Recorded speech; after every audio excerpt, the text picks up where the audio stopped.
talk about nursing today.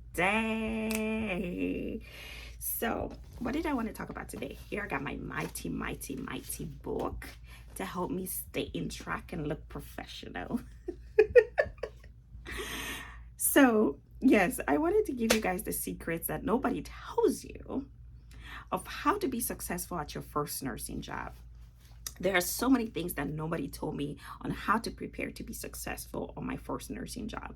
I don't know why. I went to school for 4 good, long college years, and I just did not get this information. So, this is what you need to do when you're done with nursing school and when you're done with your NCLEX-RN and you know that you've passed. So a lot of people try to apply to jobs prior to taking the NCLEX and before graduating because they want to secure that, all these new grad RN residencies and things like that. They want to secure those, so they are so quick. They just, I don't know, sometimes it'll be a whole semester before they even graduate and they are applying to these programs. But anyway, for some people it works and for some people doesn't. But whenever you do land a job, this is what you need to do. And you are going on your first day, on your very first day. On your very first day, the first thing you need to do is to be very calm. Be calm, don't be nervous. Just be ready to absorb information, because there's going to be so much information that you're going to be getting that you don't want to go there like anxious, feeling like you need to know all of this material that you learn in school.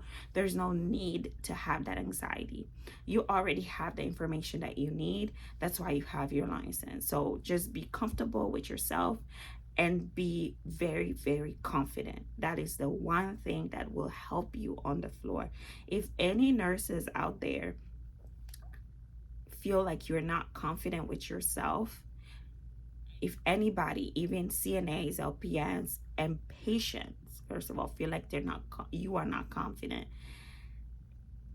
it's very easy for nurses who are not happy with themselves to bully you or to slip work that they could have done in their shift onto you because you're the new nurse. That's a form of bullying, okay? And it's very easy for patients to feel like they're not safe under you. So always feel confident within you that you know the material, but confident not in a way of being cocky that you are not ready to learn, that you know it all, but confident in what you know, and be ready to open your ears, open your heart, open your mind to learn, and your eyes to observe what the other nurses who have been there are doing that has worked for them while working there. When you start your first job, the one thing that you want to have with you is something like this, like a little notebook. Maybe this is too big, but I prefer those that are like, you can like flip like this, and that are like maybe a little bit smaller than this size, that every day you can throw away in your, of course, shredder, whatever you've done, and then the next day you have a new page.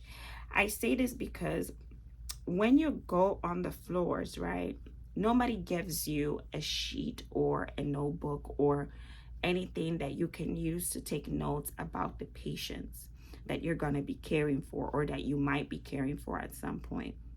So you're left with pretty much memorizing most of what is going on those floors.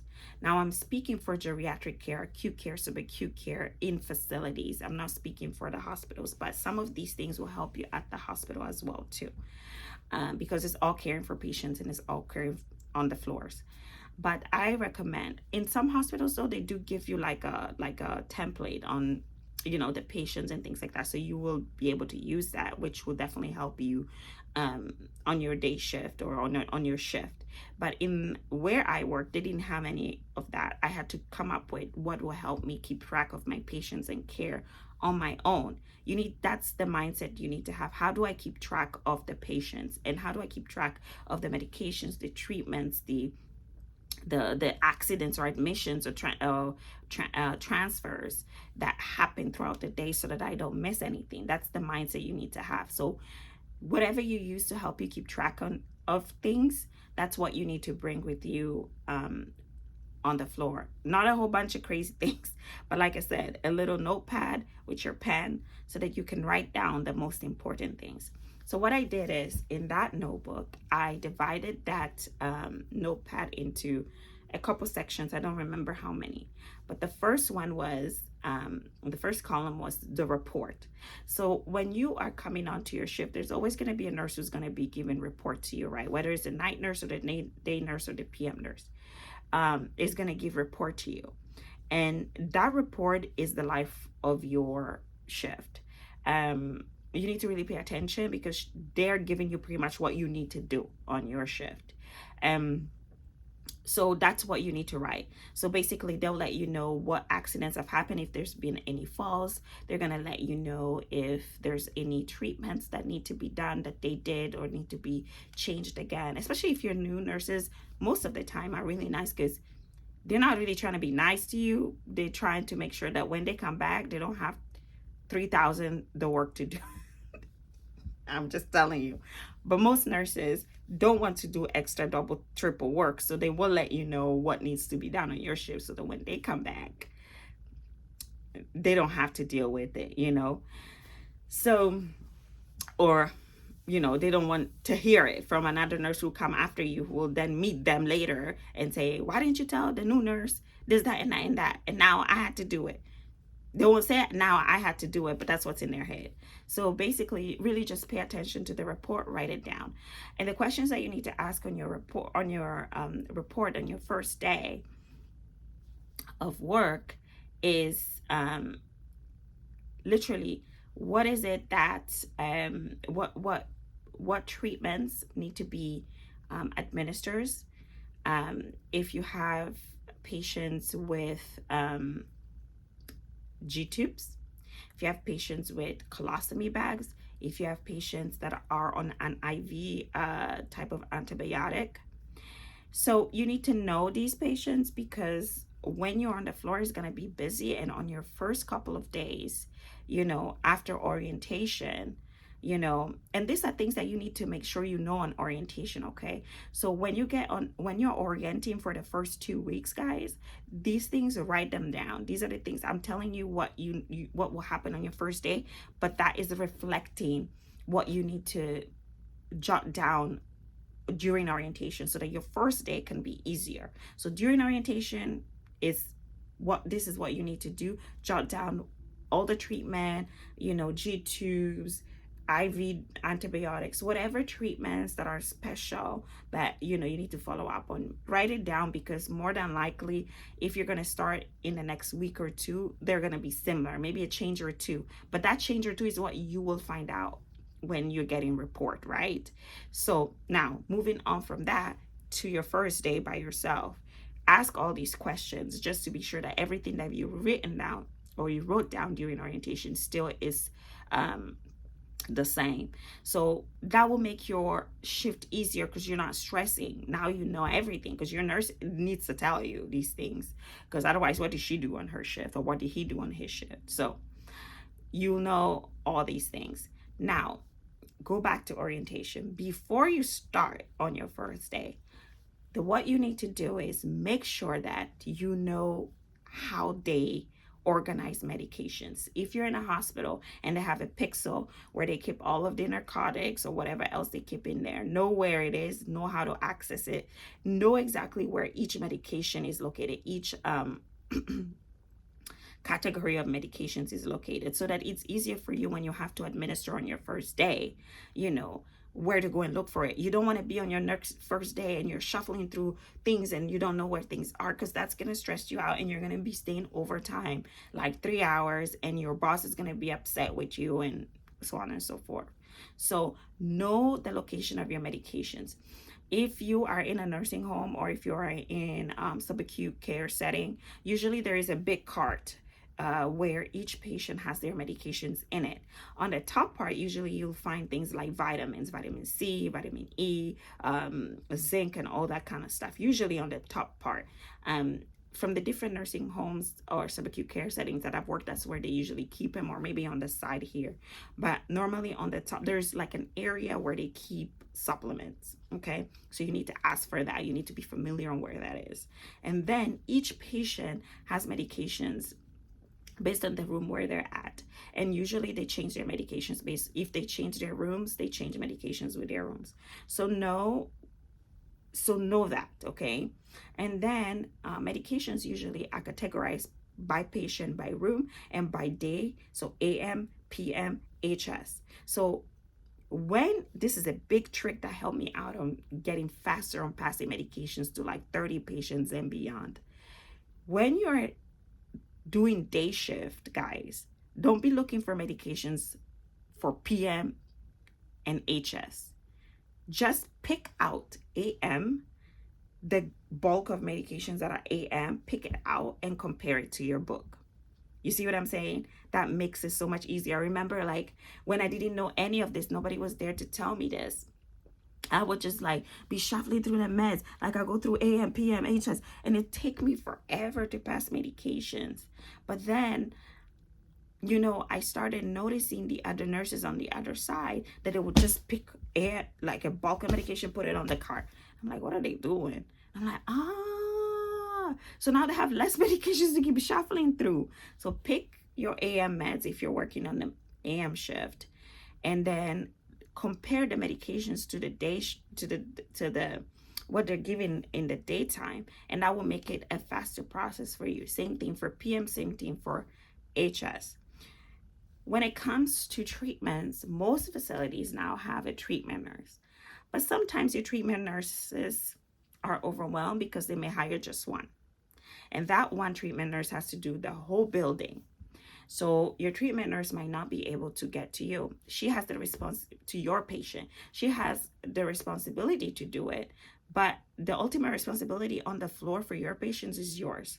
So you need to be sure that, you know, she was able to complete the treatments. He or she was able to complete the treatments. And if they weren't, what can be done about it?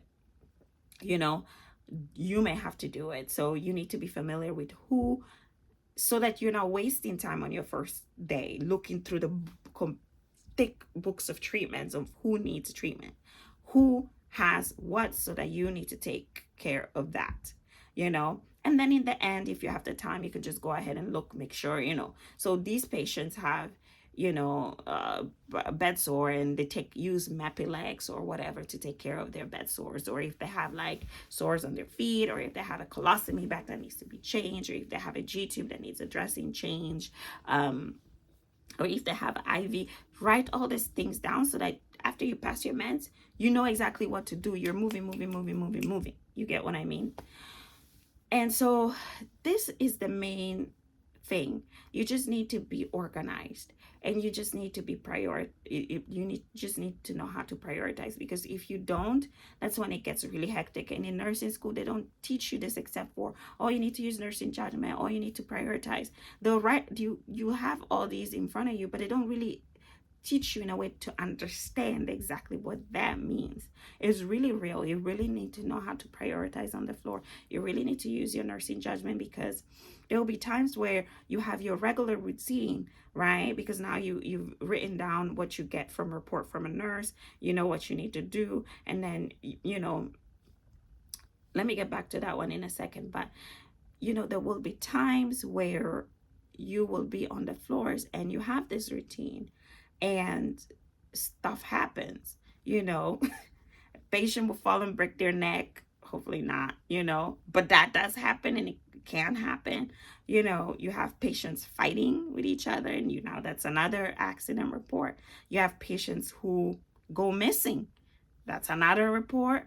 You have admissions while you may have all these accidents at the same time. You may have transfers, because maybe a patient now is way too sick. You guys cannot take care of it at the facility. It needs to go to the hospital. Now you need to transfer this patient. All these things take time. So you need to be really, really, really organized. And that's where, let me go back to, when you get report, have this notebook and make it the way that is easier for you to organize. I figured out my way. I created columns. The first one was, what is it that I received from report from the other nurse that needs to be done? The other report was, are there any falls? Are there any accidents that I need to follow up on? And then the other one was, are there any labs that I need to follow up on? Like, some patients had like coumadine, or they had like, so you have to look at the PTNR and those kind of things. But some patients had like, dilantin and or like vanco, and they had to get their labs drawn and just make sure all that was done. And if you're getting the result, because if you're the morning nurse, you're getting the results usually at night. They do the labs, but because they do it like around 6 a.m. or so, or 5 a.m. But in the daytime, you as a nurse need to make sure that, if you're getting the results, you're reporting the results back to the doctor so that you can get what you need to carry out in terms of treatment to the patients. If medications need to be changed or whatsoever, dosages need to be changed. And then you need to make sure that once those dosages are changed, if they are changed, you're putting in the order for the pharmacy to bring the new medications. Or else, because the PM shift nurse, if you are in PM shift, you're really dealing with a lot of transfers, admissions, all that. Morning shift usually deals with those kind of things. If you get results back, and then what needs to be carried out. So that's how I divided my columns. Accidents, labs that I needed to follow up on. The other column was the reports. And then the other column is if I have any new admissions that have come in or around my shift, because admissions are very long, and there are certain things that you as a nurse who has admitted a patient, you only can do because you only can assess that patient. But there are some things that you can tell the other nurses, okay, besides the assessments, that they can follow up on. You see what I mean? So if I have any admission, okay, you discuss with the nurse what the admission was, who the patient was, their treatment, whatever they need. Okay. So find the best way to work that works for you. But the main key, guys, is organization. That will help every shift you're on.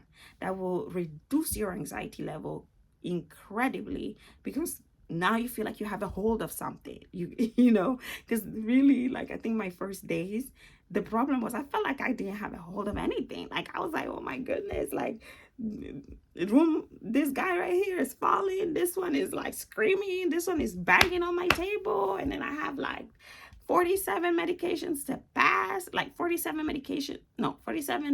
people to whom I needed to pass 50 medications to. Each patient may have 12 to 50 meds.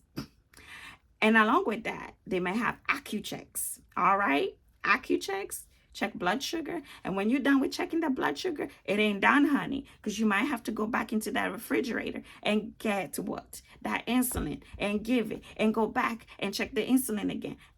Girl, there was one facility, I had 18 AccuChecks, y'all. 18. I could not go to lunch because I had 18 AccuChecks. It was just me. I only had 2 CNAs. They don't do AccuChecks. The LPN was on the other side. She had her other 45 patients. I had to do it all. So if you don't find a way to organize, you guys, you're going to be burned out so quickly, because even when you are organized, it's still hard. So let alone if you're not. So these are little tips for you. Just come with a little notebook. On your first day of orientation, jot down all of these things: treatments, accidents, who has IVs, who has G tubes, who has all these things, so that you have a good picture of the floor that you're going to be taking care of, and you're going to have a very much reduced anxiety level and better grip of what you're going to be doing. And on your first day from report, make sure you ask these questions to clarify very well again: who has G tubes, who has feedings, what time are the feedings over, when do you know are they going to be restarted? Because if you know who has the feedings, you know quickly where to go and check what time they need another feeding. You're not now trying to figure out who has feedings. You see what I'm saying? Once again, who has treatments, who has bed sores, who has colostomy bags, who has IV antibiotics that need to be changed, what time they need to be changed, who has labs, who do I need to follow up on? Those things are key to make your day successful. Be familiar with your cart on orientation. Be familiar with your cart. Where are things placed? Be familiar with the treatment cart. Where is it? Where are things placed in the treatment cart? Where is your crash cart? Because if an like a code blue happens, you need to know where it is real quick, because you need to go grab it. Because otherwise, where are you going? Are you going to be shuffling all over the building for IV tube, IV equipment and all those kind of things? No. Know where your crash cart is. Be familiar with what's in there. Because I think the night shift takes care of like making sure everything is filled in the cart. But sometimes it might be the day shift. Sometimes it might be PM shift. All depends on where you work. Anyway, I'm going to close this conversation because it's getting really, really long. But I'll see you guys on the next video. If you have any questions, feel free to ask them down below. And don't forget to do what? Like, comment, share, and subscribe. Please share this video to anybody that where this message can be really, really helpful, especially for new grad nurses, anybody who's starting a nursing career. I am here for you. I will share with you all of the things that I've gone through. And yeah, let's be here for each other. All right. Take care. Bye-bye.